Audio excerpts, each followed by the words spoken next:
Starbucks is set to release fiscal second quarter results on Thursday, and to prepare, we're going to run through our usual analysis comparing management's estimates to the consensus estimates in our earnings model. And then we're also going to run through some sensitivity analysis, and I can show you how that works, how you can set your own assumptions and see what the impact on earnings and valuation is. So for the guidance, we're going to take that from the last press release from last fiscal quarter, the first fiscal quarter. You can see I've scrolled down to the 2016 target section here, which has all of the guidance by segment. And for the model, we're going to be using our Starbucks model. So if you visit our website, gutenbergresearch.com, if you click on the Models tab, you can just scroll down to the Starbucks model and click the icon to download. So before we get started on the guidance, I just want to quickly take you through the model a little bit so you can see, kind of get grounded in what we're looking at. So I've hidden the color legend up at the top, but anywhere you see an orange cell, those represent consensus estimates. So the next 4 quarters, consensus estimates for total revenue are here. And then we also have the consensus estimates for diluted EPS. Anywhere you see purple cells, those represent management's guidance. And when you see a purple cell, we also include a note which has the details of that guidance. And then anywhere you see blue cells, those represent our primary estimates. So these are the cells you would want to change if you were going to run your own sensitivity analysis. Our Starbucks model is a little bit more complex than some of our Tier 2 models because we include the balance sheet and cash flow statement and do a discounted cash flow valuation. But the first section is pretty consistent with the other models. So the top section is the income statement, and below that we have the segment details. So the assumptions in the segment details are what drive the income statement and the future period forecasts. So for segments, we break down the segments the same way the company does. So you have a section for the America segment, Europe here, then you have Asia Pacific, the channel development segment, and then just all other and unallocated amounts that get consolidated in with the final segment results. Below that, we have some basic ratio analysis and a section for the share repurchases, and then a small section for non-GAAP adjustments. But the Starbucks non-GAAP adjustments are actually pretty basic. And then below that is the balance sheet and the cash flow statement. So let's go up to the first segment, so the Americas segment. And what we're looking at here is we predict what the total new stores are going to be, and that gives us total new stores for the segment. And we project out what our revenue per store estimate is, and we use historic trends to do that.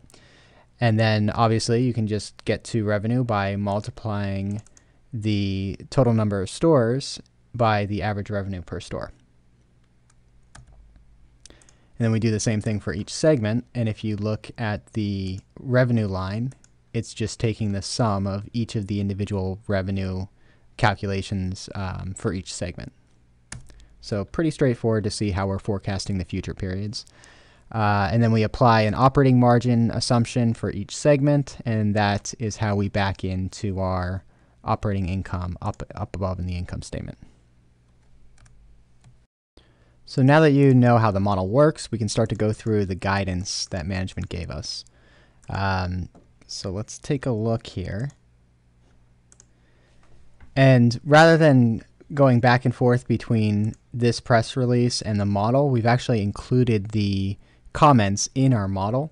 So we're not going to toggle back and forth between this page and the model, but you can check with the press release just to make sure that, that our comments are correct. So we're going to scroll down and just start going through the segment details. So starting with the Americas segment, management gave us 2 pieces of key information for this segment. So one is the total new stores, which they anticipate to be 700 new stores in the full year, fiscal 2016. And you can see that we already know what the first fiscal quarter was, the actual was. So we just backed into this number, and we just distributed the new stores evenly throughout each of the quarters, with an extra store in the fourth quarter.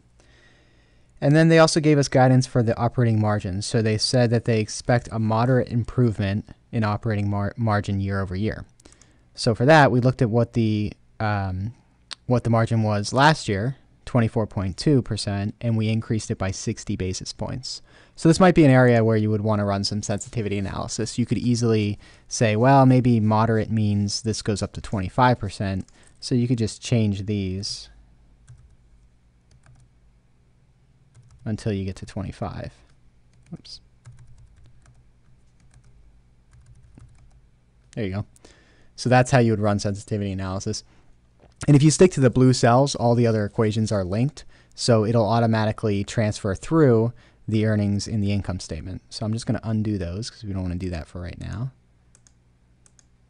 Okay, so we're back to our 60 basis point increase year over year. From there, we can move on to Europe. So management gave guidance of 200 new stores for fiscal year 2016. And same deal, we just distributed the additional new stores after the fiscal first quarter to each quarter evenly. And that's how we got back to the full year increase of 200. And then operating margin, they expect to reach 15%. So for that one, we just increased the margin just so that we could get to that point. And here's one other thing I want to point out here is if you look at how the operating margin works in terms of seasonality, you can see that they start off pretty strong in December, then they dip in March, and they're run kind of flat through June, and then they increase again in September. So we're trying to basically have that same impact. So you have a spike in the first quarter, and then it sort of dips down, and then you have another spike in the September quarter. So that's why our margin is not evenly distributed from one quarter to the next. Next, we can move on to the Asia Pacific region or segment. And for that one, management expects 900 new stores. So that's where a lot of the store growth is coming from. Same deal. We distributed it through each one of the quarters evenly. And then for the operating margin, they gave guidance of flat to slightly down year over year. So we decreased it by about 50 basis points from last year. For the channel development segment, they gave operating margin guidance. So for that, they expect a moderate improvement year over year. So you can see we just increased it by 10 basis points. So a lot of their comments leave some room for flexibility. So it's a little difficult. If you're wondering why we ended up with the numbers that we did, it was really ultimately to get back to that consensus-based EPS number. So we'll go back up to the income statement when we're done going through the segments, and you can see that we were able to get back to the consensus estimates using these numbers. And then the only other item in this ratio section that management gave guidance for is the effective tax rate, which they said they expect to be between 34 and 35%. So we set it right to the midpoint, and we set it equal in each one of the quarters.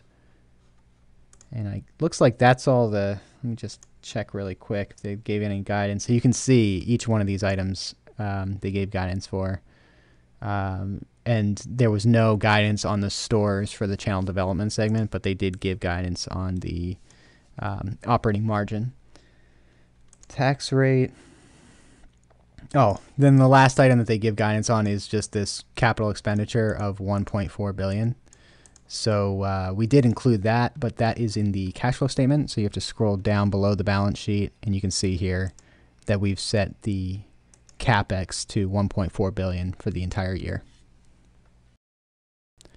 So now that we know our model is in line with the guidance that management gave for each of the segments and the other metrics, let's take a look at what the impact was on the income statement. So you can see here, indicated by these orange cells, we were in fact able to get back to the total consensus revenue estimates for the next 4 quarters. And if you scroll down to the EPS section, we were also able to get back to the consensus EPS estimates. So what this is saying is that the street is in fact in line with the guidance that management gives. And that makes sense because Starbucks guidance tends to be pretty accurate. So it's not a surprise that the street is right in line with that guidance.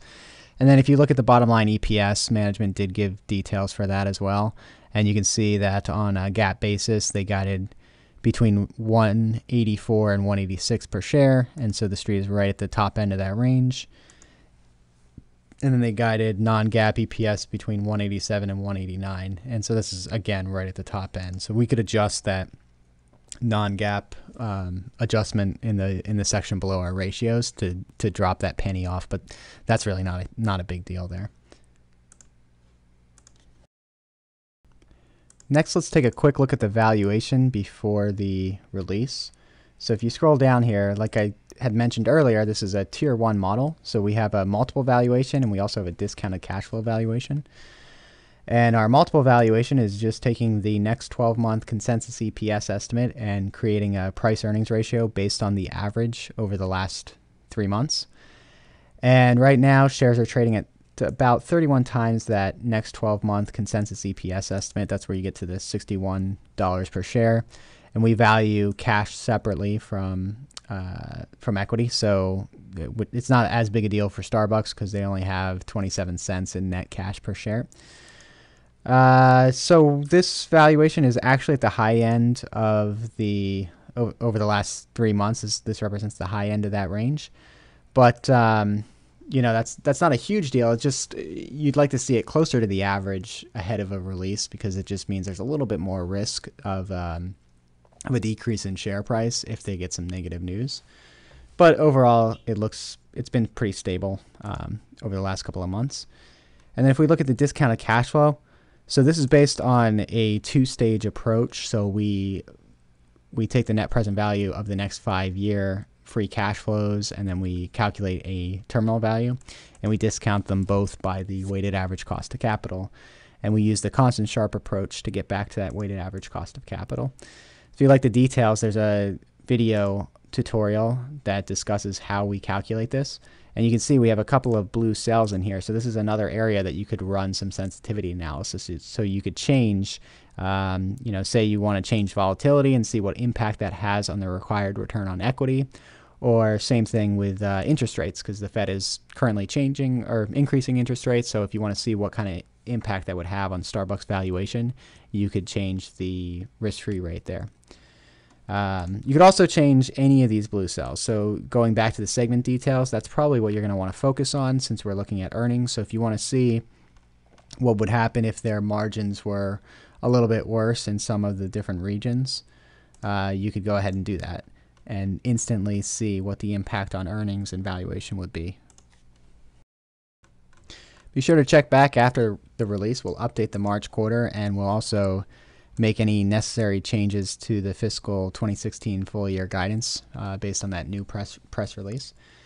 And good luck with the rest of earnings season. Thanks for watching.